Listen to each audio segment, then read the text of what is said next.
Hello, everyone. Thank you all so much for joining us tonight for our virtual lecture series. My name is Julia Chen. I'm the Activities Director at the Yale Club, and I'm very excited to see you all. Today, we are excited to welcome Dr. Mira Debs. Dr. Debs is the Executive Director of the Education Studies Program and a lecturer in sociology. She graduated from the University of Chicago, received a Rhodes Scholarship to complete a Master's of Philosophy in European Politics and teacher training from Oxford University, and a PhD in sociology from Yale.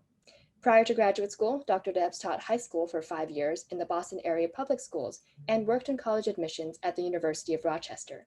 Today, Dr. Debs studies urban education, social choice, school integration activists, public policy, and progressive public schools.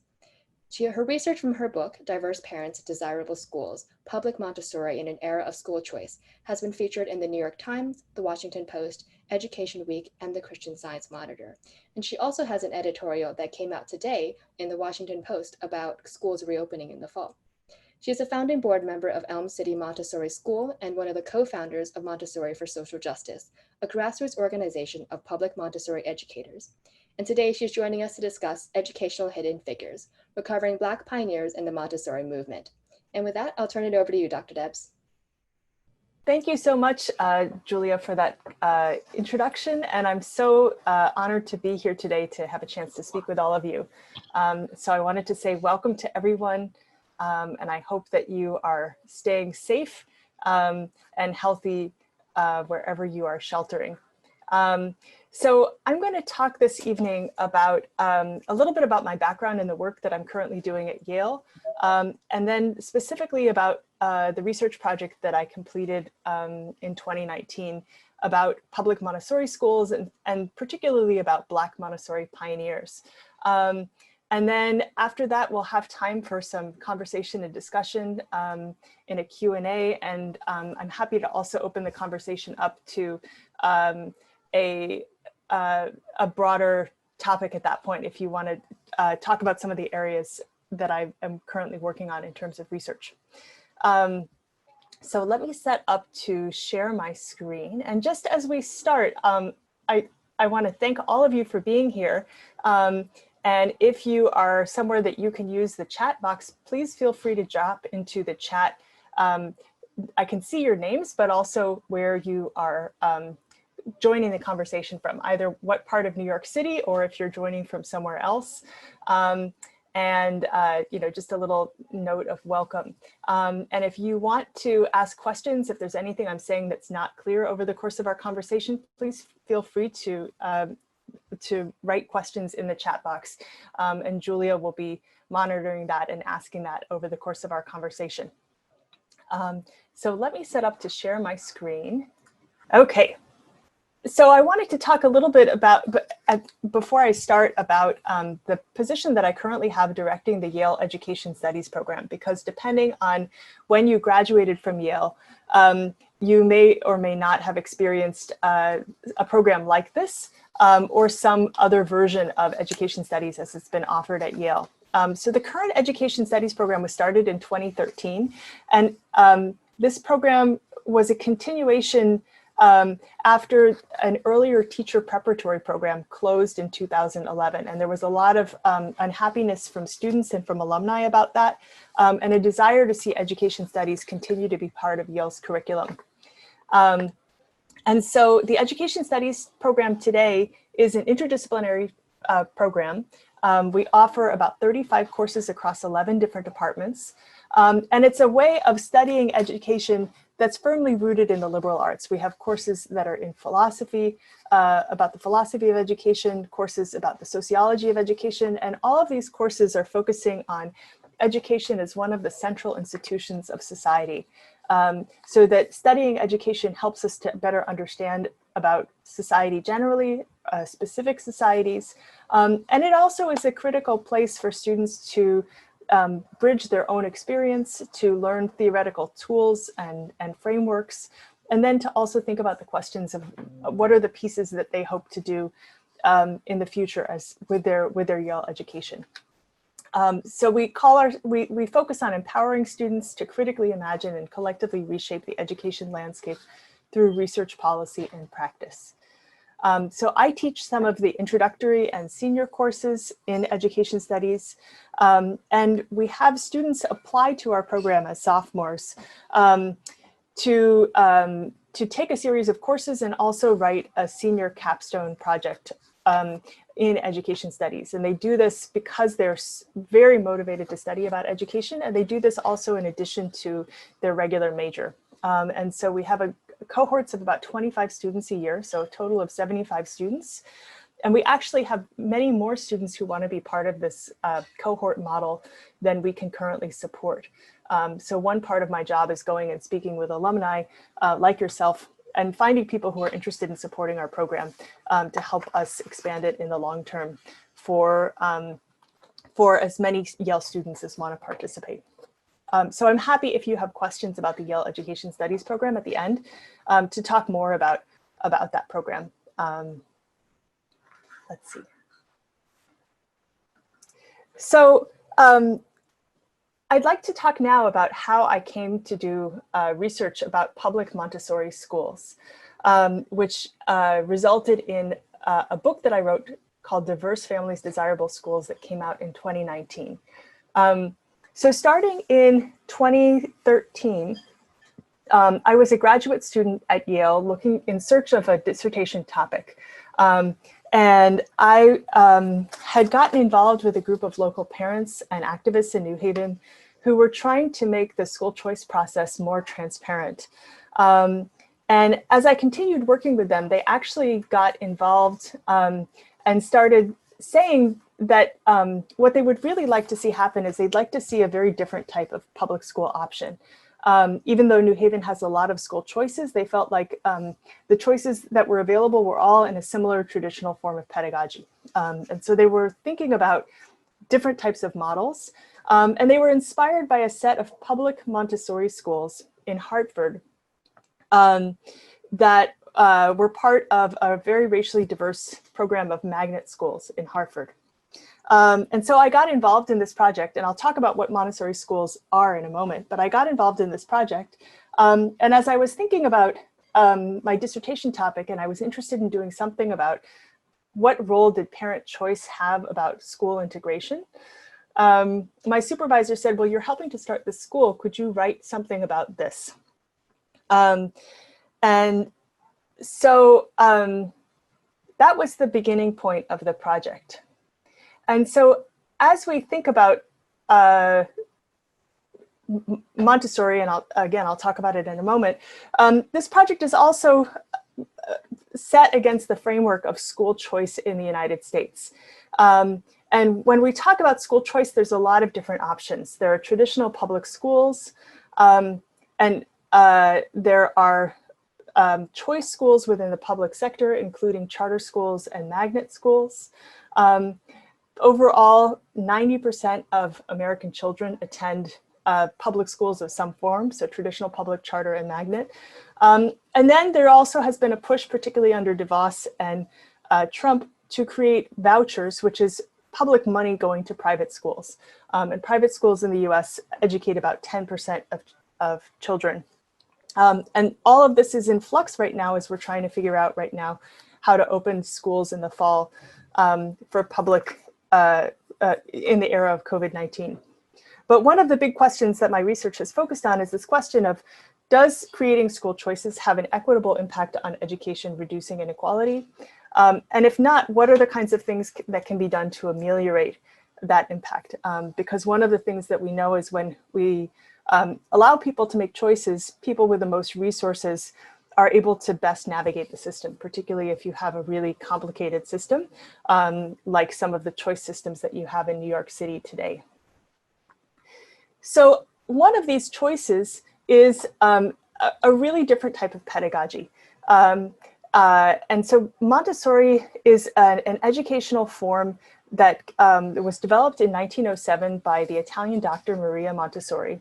And I just wanted to show you a couple visuals of what that looks like. So this image is of a traditional classroom. This was actually my daughter's kindergarten classroom. And this is an image of Elm City Montessori School. And so as you look at this image, I just want you to take a moment and feel free to add comments into the chat. talking about what you see and what you observe in terms of the differences.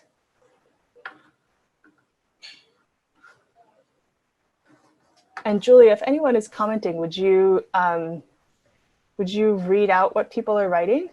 Yeah, I will be sure to. But I mean, from what I can see, it's not the normal desk structure. It's very creative looking. So creative looking. Can you say more about what you're seeing there? So going back and forth between these two images. It just looks like there's a lot of little trinkets, things to put your hands on, not just sitting at your individual desks. Okay. And Ed is commenting, there's no desks, there's no chairs. Mm-hmm. There are desks and chairs. So there's a chair here, there's a desk here, but it's a different type of layout than what you see here, where that's the main thing in the room. And a lot of what you're seeing are these kind of shelves along here. You described trinkets. Anything else that people observe? We have a comment from Karen saying that it looks like it's more tolerant of different learning styles. Okay, so maybe it would be the way that the space is laid out would allow for different ways of learning. Definitely all of these things that are on the shelves are materials that are hands-on materials. So the children will take discrete trays and we'll use that to work on specific discrete projects. Once you add children to the classroom, so the first classroom was a 3 to 6 year old classroom. This is an elementary classroom that's in a public Montessori school in Indiana. So once you add children to it, I'm curious what else you observe. Comment from Arthur saying that looks like there's more choice involved. So some of the ways that choice happens is children choosing where they work. So children can work at a table. They can also work on the floor. We have a question from Karen asking, where's the teacher? Yeah, that's great. That's a common thing that people will often say in a Montessori classroom, is that when they walk in, they see children working, but they're not always able to find the teacher. So the teacher is actually right in the corner there helping one student. But it's really different than a traditional structure where the teacher is up front and kind of supervising and surveilling everything that happens. And Montessori educators actually talk about the teacher as a guide who is guiding the children in their work. So some of the things that you may be wondering about something like this is how do you set up something like this without it all turning into complete chaos? And so people who become Montessori teachers get a lot of training in terms of how to do a series of lessons that cover lots and lots of different areas of the curriculum. So lessons that cover language, that cover math, that cover geography and culture, that for the younger kids that cover sensorial experiences. And they set up their classroom so that all of those lessons are out there and available for students. And each student is basically working through an individualized learning plan with the teacher giving an individual lesson, tracking where the student is at, the student having time to practice and work on that. And then when they master that lesson, they move on to the next step. So the students are progressing sequentially through these series of exercises, but they have a lot of flexibility in terms of how they work. This kind of structure is also aided by the fact that children stay in the same classroom for 3 years. So they have a really long time to get to know the teacher and form a deep relationship with them. And because they're also in the classroom for a long period of time, each year, only 1/3 of the class turns over. So like out of a classroom of 25 students, you're only having about 8 or 9 new students every year. So there's a real continuity in the culture of the classroom, and students who know and understand the routines of how to work, they know how to be respectful of each other's space. The older children can model for younger students, so that people see and are inspired by each other's work. And as students get older, there's a lot of collaborative learning in the Montessori classroom. So that's kind of a basic overview of what Montessori is like. And I'm happy to answer questions if people have any more questions. There was one quick one that was asking, do the children still have the earmarks they need to graduate to the next grade? Do you still refer to them by separate grades? So the primary benchmarks are like a primary classroom, which is ages 3 to 6, lower elementary, and upper elementary. And I'm not sure, you might say somebody is lower L in their first year, or lower L in their second year, or lower L in their third year. But it does mean that there's a lot more flexibility for kids if somebody's really advanced in one subject and a little bit behind somewhere else, that they can, there's less stigma in terms of where they are in their ability level. And so people have a lot of flexibility to maneuver as they're learning. So one question that people are continually surprised by, and actually I did not know until I got connected with this group of parents in New Haven who were starting a public Montessori school, is that there are public schools that are Montessori schools that follow this particular pedagogy. And so I didn't fully say this earlier when I showed this picture, but this is Elm City Montessori School in New Haven, which is the public Montessori school that I helped to create, that opened in 2014. And I'm still involved with the school as the chair of the board. Somehow I haven't successfully gotten myself off the board. So I'm continually connected with them. But there are... Voice this question in case it fits in well here. Karen's asking, can you comment on Maria Montessori's original vision and philosophy for these schools? Sure. So when she first articulated the idea of Montessori schools, she was reacting to a lot of the push that was happening in the early 1900s to create schools that looked like factories. And there was a big push for education as something that was efficient, where children would be organized by age. They would be just given content, expected to memorize it, and then they would move on to the next class at a bell. And Montessori instead felt that some of children's principal desire was to be independent, even from a very, very young age. And if any of you can remember having toddlers, you might have heard toddlers say to you, "I do it myself." So that impulse for independence comes very early from children, and that children also really want to be useful.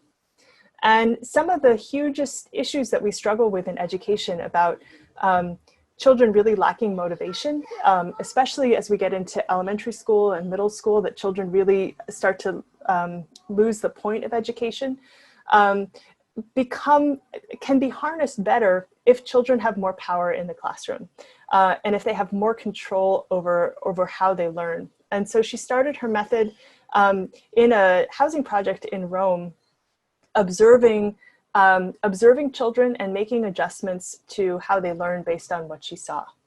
So Karen, I hope that answers your question. So there are actually 511 Montessori schools today, according to a count on the National Center for Montessori in the Public Sector. And as I talked about in my research, the first public school classroom was in 1915 in Los Angeles. And the first public Montessori school that was a full school-wide program opened in Cleveland in 1975. But there are also a lot of stereotypes out there about Montessori, relating to what I'll talk about this evening. And I put a couple images here that specifically connect Montessori to ideas of whiteness and ideas of elitism. This was an article from Car and Driver magazine that came out a couple years that talked about dad vehicles, and that luxury SUVs were the preferred battle wagons of Montessori parking lots. That article got some sarcastic comments in the Montessori community because people started sharing pictures of their cars and saying, "We definitely are not driving luxury vehicles." But you know, another aspect of Montessori too is that while there are 500 public Montessori schools, a lot of Montessori schools are private, which means that the people who can access them tend to be more affluent. And And so there are definitely a lot of images of Montessori as being this primarily white thing. And in looking online at some images of Montessori, these were some of the ones that struck me that kind of feed into this perception of as Montessori as something, very alternative, or, peaceful children on harps and things like that. And this kind of perception of Montessori as being elitist and white can have significant repercussions, even when people are trying to create public Montessori programs that are theoretically free and accessible to a broad audience of people. And so one of the things that happened when I was first starting my research, I'd set a Google alerts on my computer. So anytime there was a news story about Montessori, I would get it. And one of the first stories that turned up was a school district protest in Charleston, South Carolina, where a school that had been partially Montessori and partially traditional was in the process of being turned into a full Montessori school. And at the same time, the neighborhood around it was gentrifying quite a lot. And so this was an image from a local newspaper about a school board meeting where an audience that was predominantly Black parents turned up to oppose the conversion of the school to a complete Montessori school. And you see that from the sign, they're saying, do the right thing, equal treatment for our children, vote Montessori and traditional. So asking for traditional education to stay as an option at the school. And a number of the comments were suggesting that Montessori was not something that was compatible with the visions that they wanted for their children. As I followed and looked for these kinds of stories, it was striking to me how in a number of cities, including Charleston, San Francisco, Salem, Oregon, Santa Cruz, California, and Memphis, Tennessee, there were protests from parents of color against the creation of public Montessori schools. And so I began to wonder, okay, well, so how diverse are these schools? And so who's enrolled in these public Montessori schools? And then also, what's the history behind them? And so some of what I found out related to how racially diverse the schools were. So I created a database looking at the enrollments of students in public Montessori programs. And when I did that, I learned that overall, the schools are quite racially diverse. So over half of the students enrolled in public Montessori schools are Black, Latinx, Asian, or Indigenous, under the category of students of color. And importantly, students of color in public Montessori are in less segregated schools than their traditional school peers. So that suggests that public Montessori programs can be really important drivers of reducing segregation in public schools. But there are distinctions between types of schools. Montessori charters, which form about half of the public Montessori schools, are often less diverse than the magnet schools. That makes sense because the magnet program generally was set up with the intention of creating diversity, whereas charter schools were not established for that reason and are not held to accountability standards around diversity. And often another pattern that I saw happening was Montessori public schools would often start out very racially diverse, but then as they became more and more popular, they would often start to become whiter and more affluent. And so the title in my book of Desirable Schools is this kind of this tension that once a school becomes desirable, it actually becomes hard for the school to stay racially and socioeconomically diverse. So as I was observing these kinds of tensions in the current day in public Montessori, I started getting curious about what the history was, and especially how did Montessori show up in the American landscape throughout the 20th century. And so, and this slide here shows my research questions. But I'm specifically talking in today's conversation about this question about the history of Montessori. And so I went to the Yale Library and used this fabulous research called the ProQuest Historical Newspaper Archive. And so put Montessori into the search term. I think I said it from like 1907 onwards, and just started to read what happened in the newspapers. Another part of my research, which I'm happy to talk about in the questions, I spent about a year and a half observing and interviewing parents at 2 public Montessori schools in Hartford.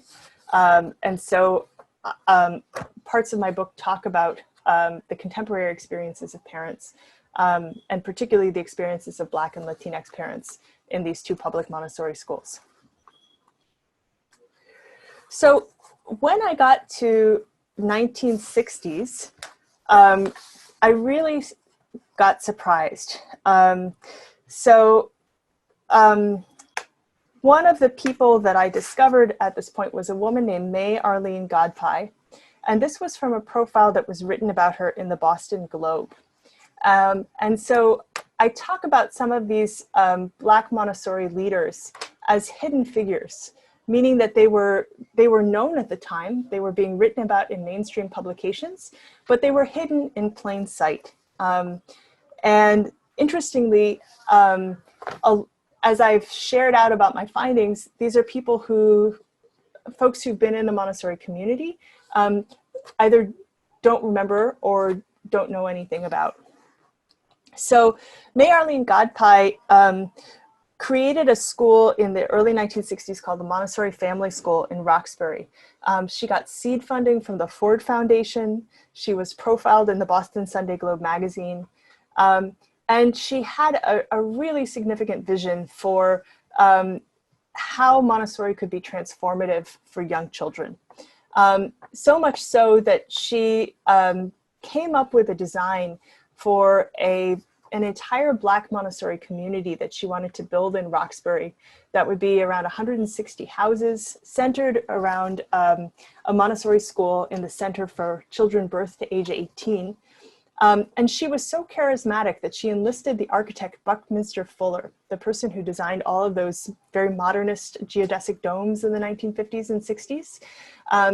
And when he was back in town for his Harvard reunion, he skipped his reunion to hang out with May Arlene Godpie and help her come up with a design for her center.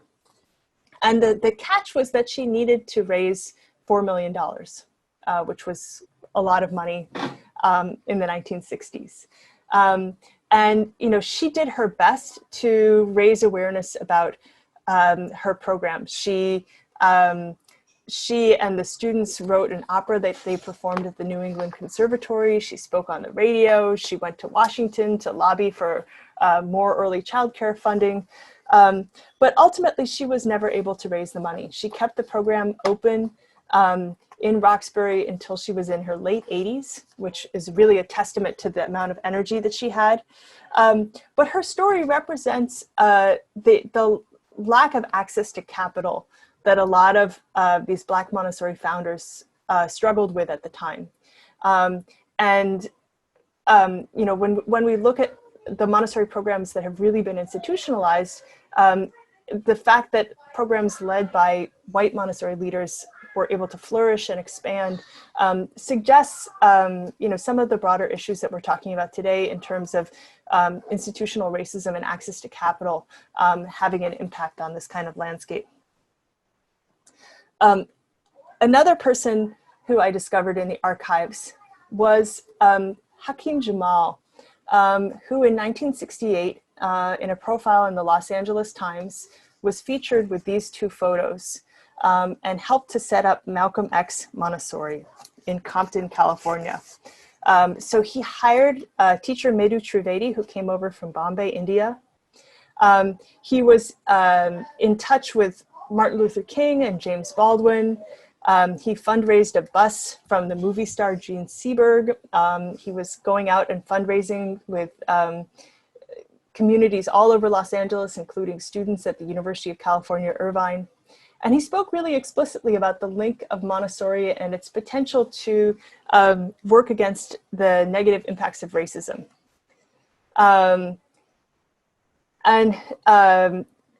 Ultimately, Hakim Jamal led a quite complicated life.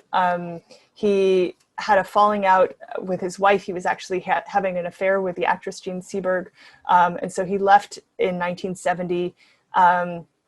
The school continued a little bit longer, but ultimately closed soon after that. But during the time, he was definitely an incredibly charismatic example of somebody who was inspired by Montessori. And so again and again, as I started discovering these figures, I asked my colleagues, have you heard of Malcolm X Montessori? Have you heard of May Arlene Godpie? And they kept saying, no, I have never heard of these people. And the third person I want to talk about is a native New Yorker. Her name is Roslyn Williams, and she helped to create the Central Harlem Association of Montessori Parents, or CHAMP. She discovered Montessori through a school integration program in the 1960s, which was busing Harlem children out into the suburbs. And when the funding for that program ended, she created CHAMP as an alternative. She eventually created the CHAMP teacher training program, which was the first Black-led Montessori training program that was recognized by the American Montessori Society, and trained a whole generation of Black Montessori educators in New York.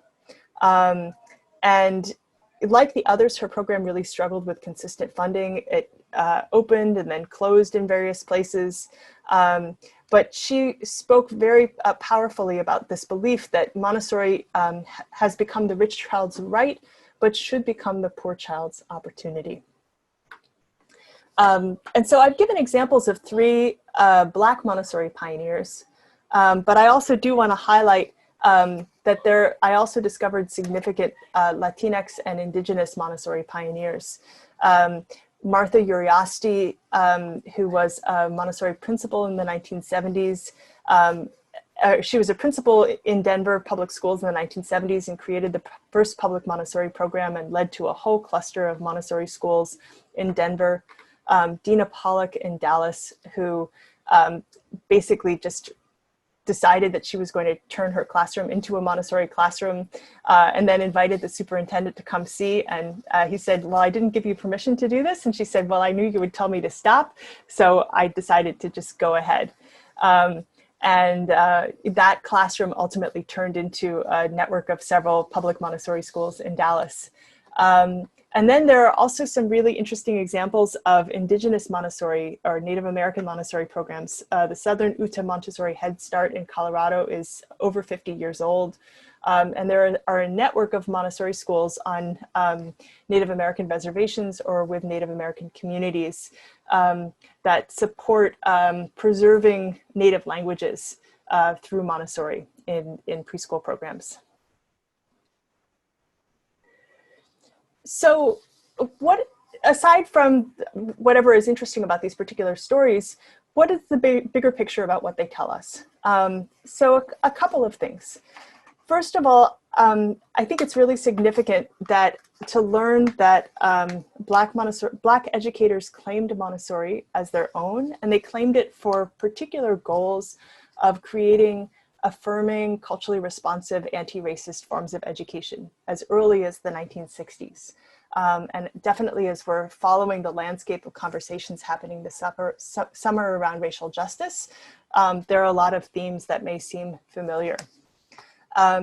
I think it also complicates a broader history when we think of progressive education, of this kind of student-centered model of education, as something that is particularly white and elite. And so it's important to have these counter narratives of Black educators supporting progressive education, particularly in a context of what kinds of educational offerings are available for students today. Right now, there is only one public Montessori program in New York City. It's a charter school in the Bronx. There are plans underway for a second public Montessori charter to be opening in the Bronx in the next year or two. So I'm happy to give some details about that if people have questions about it. But when we think of choices that are available to students in New York City, there are a lot of charter options that are available, but a lot of them are on this very, very strict, no excuses, children walking in a straight line and having to have their pens in order in front of them and getting disciplines and demerits for not following particular rules. And there's a really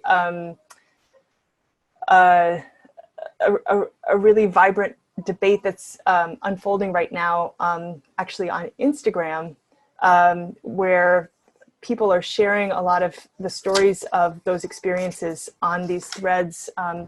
There's Black at, so there are posts about Black at Achievement First or Black at Uncommon Schools.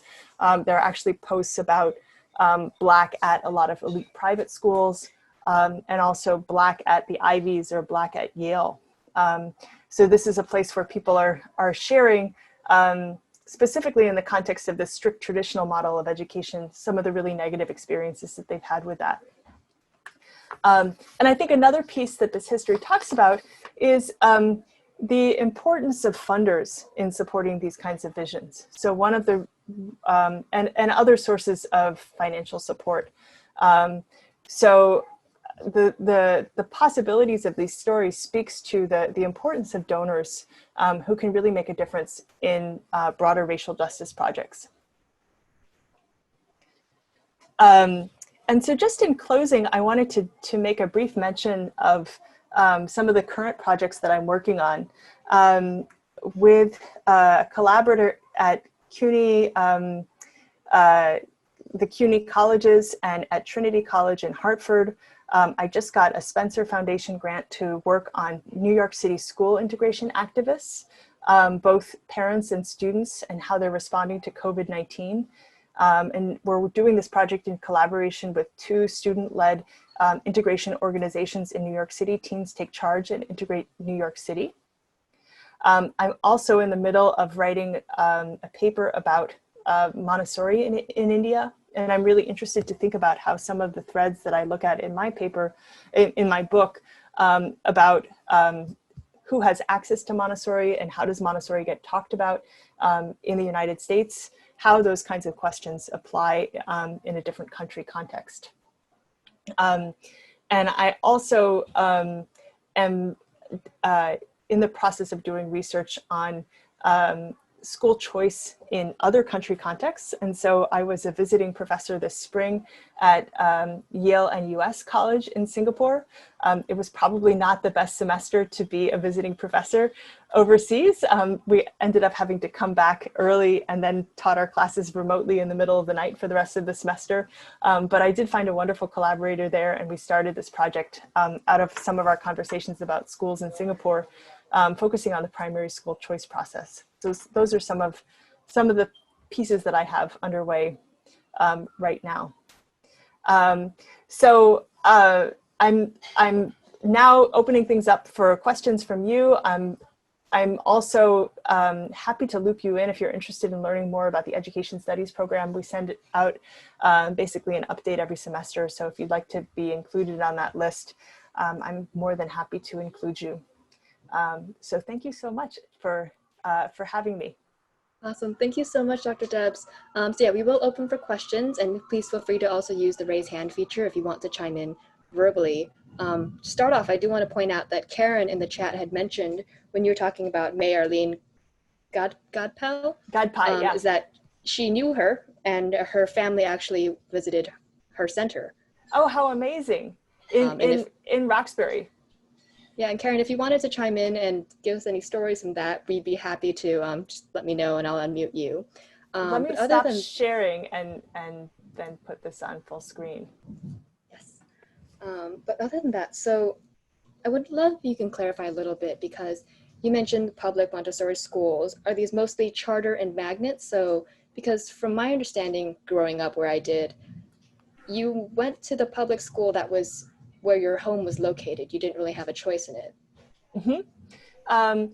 Yes, so there are very few public Montessori schools where that is the automatic choice that you go to. Although in several rural districts, they do have either like Montessori as a kindergarten option for all children, like in Longview, Texas.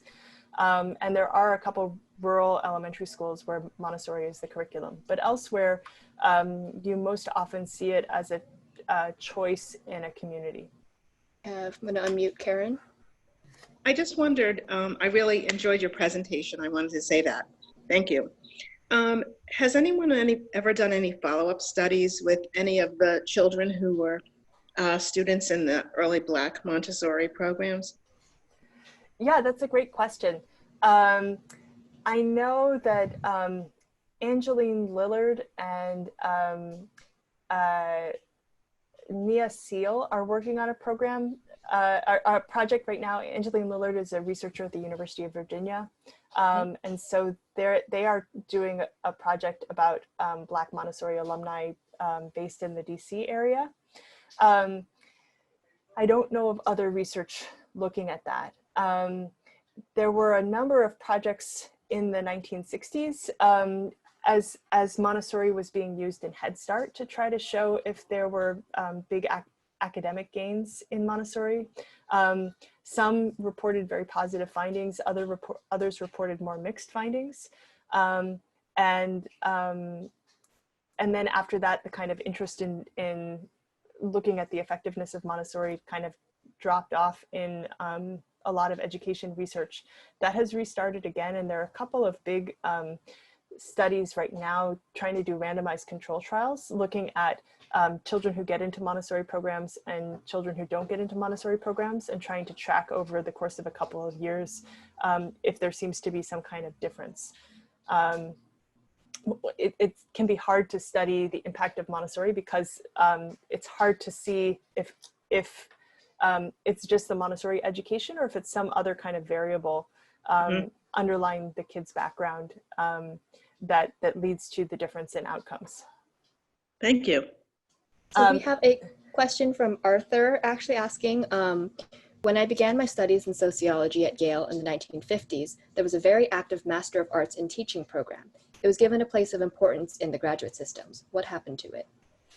Yeah, so I have been doing some research into the history of education at Yale, and from what I've been able to figure out, it seems like there was an education department from the 20s to 50s that closed, and then there was some kind of teacher training program. And that's interesting that you're saying 1950s, because I wasn't aware that it went that far back. And also that it was prominent in graduate programs.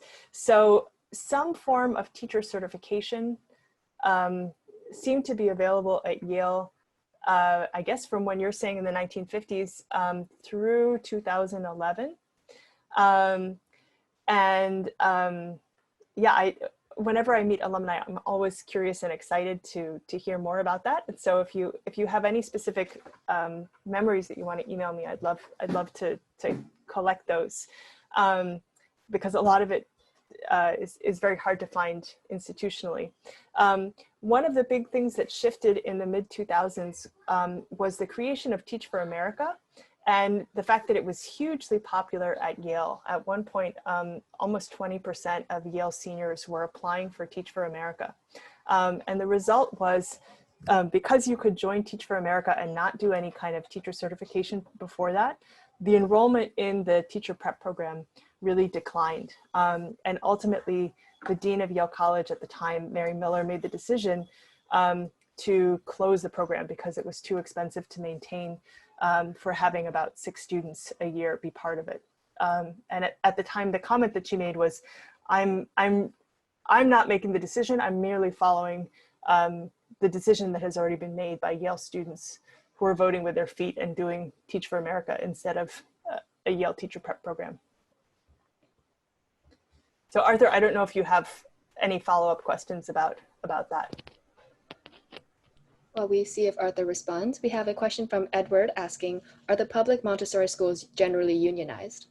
Yeah, so I think that pattern varies depending on whether the public Montessori school is a magnet school, in which case the teachers are generally unionized. Charter school teachers are generally not unionized. So those public Montessori teachers don't tend to be part of unions. Although our Public Montessori, Elm City Montessori here in New Haven, is a local charter, and our teachers are part of the New Haven Public Teachers Union. We have another question asking, do you think there are children who would, given their learning style, benefit more from a traditional school, or do you think the personal methods of Montessori would be able to accommodate all types of children? It's a really tricky question. I think in theory that all children benefit from having a very individualized education. And the question is whether the particular Montessori school is set up in a way to really accommodate the needs of all children and to be successful. And so I think one of the real challenges that I talk about in my research is this tension between the ideals of Montessori and the challenges of what it looks like in implementation. You know, Montessori educators have talked about how hard it is, given how much contextual knowledge you need to learn about how to operate in a classroom, how hard it is to incorporate children, especially older children, into that kind of environment if they don't have the experience of knowing how to work for a sustained amount of time, or knowing how they put their work away, or really respect the work of other people around them. I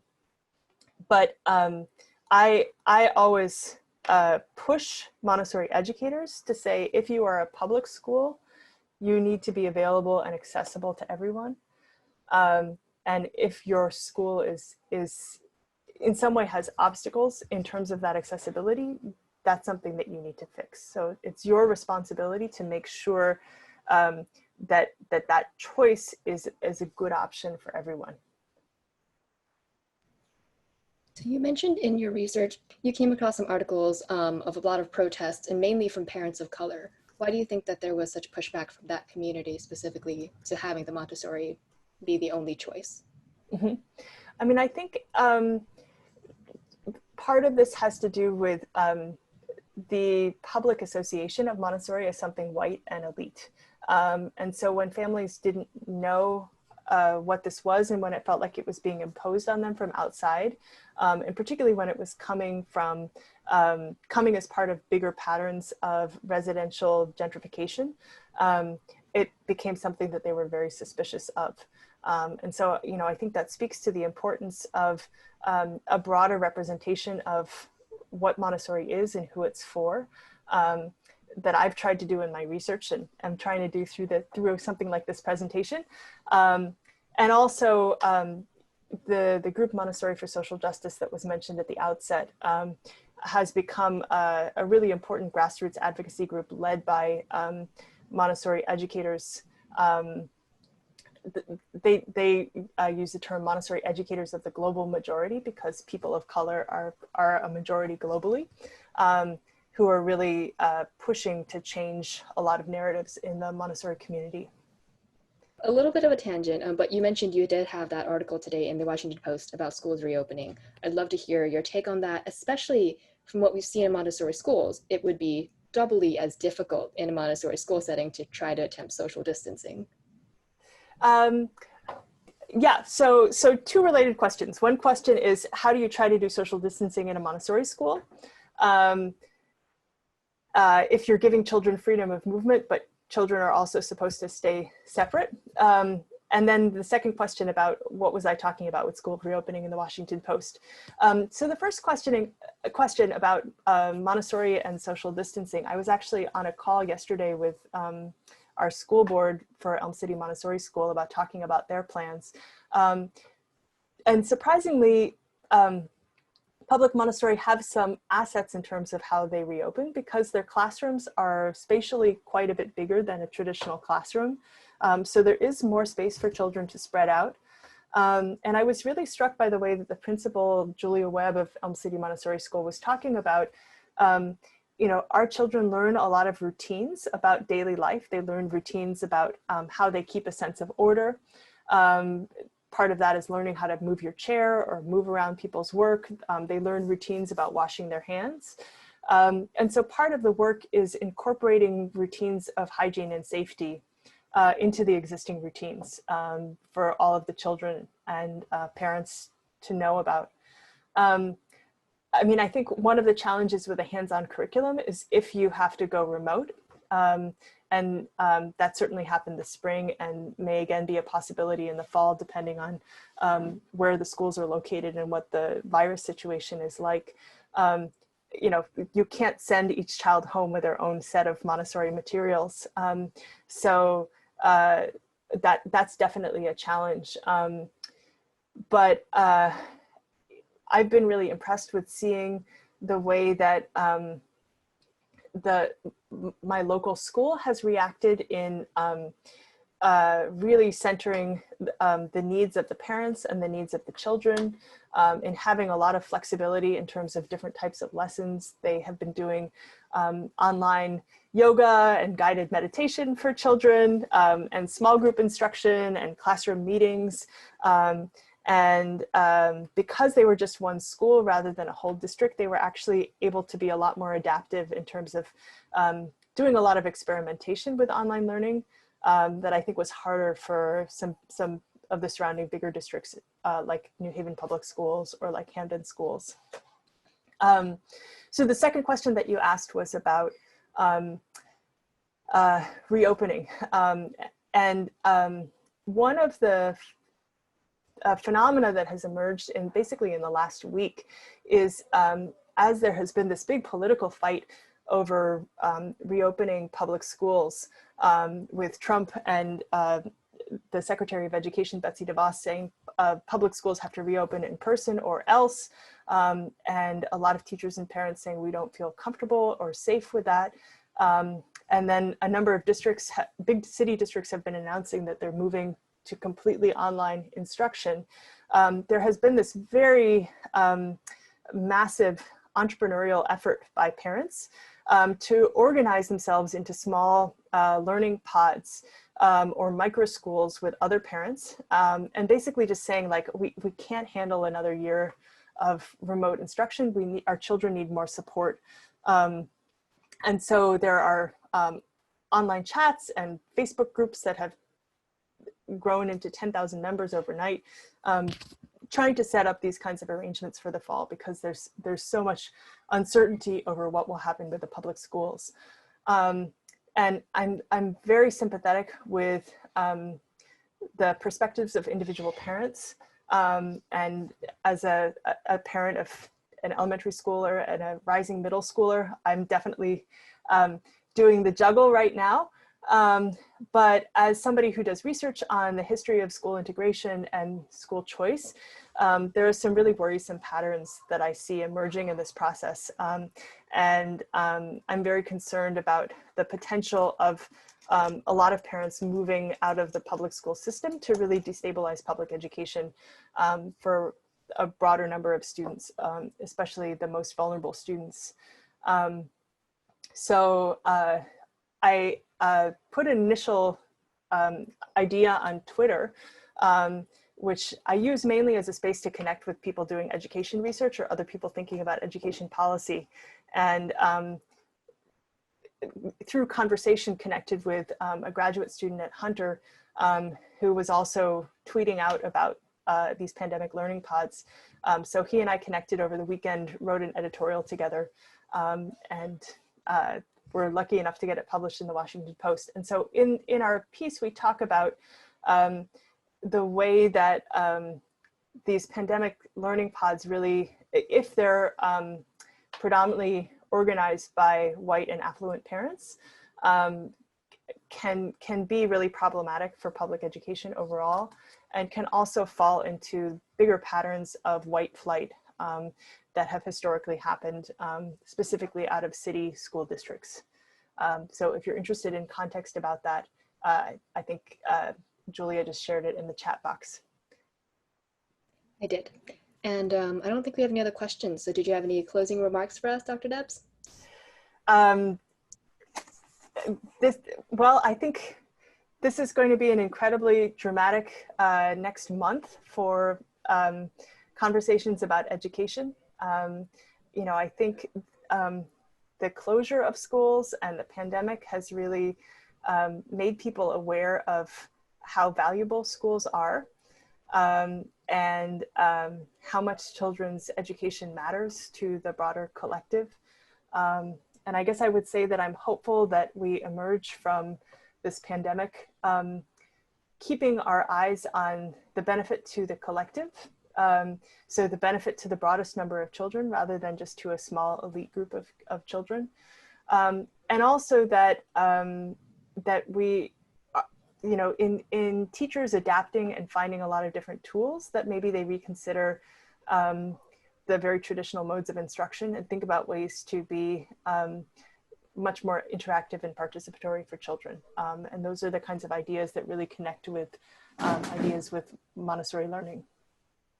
Awesome. Thank you so much. This has been very educational, no pun intended.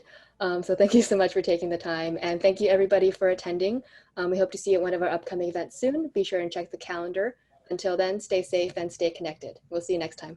Thank you again.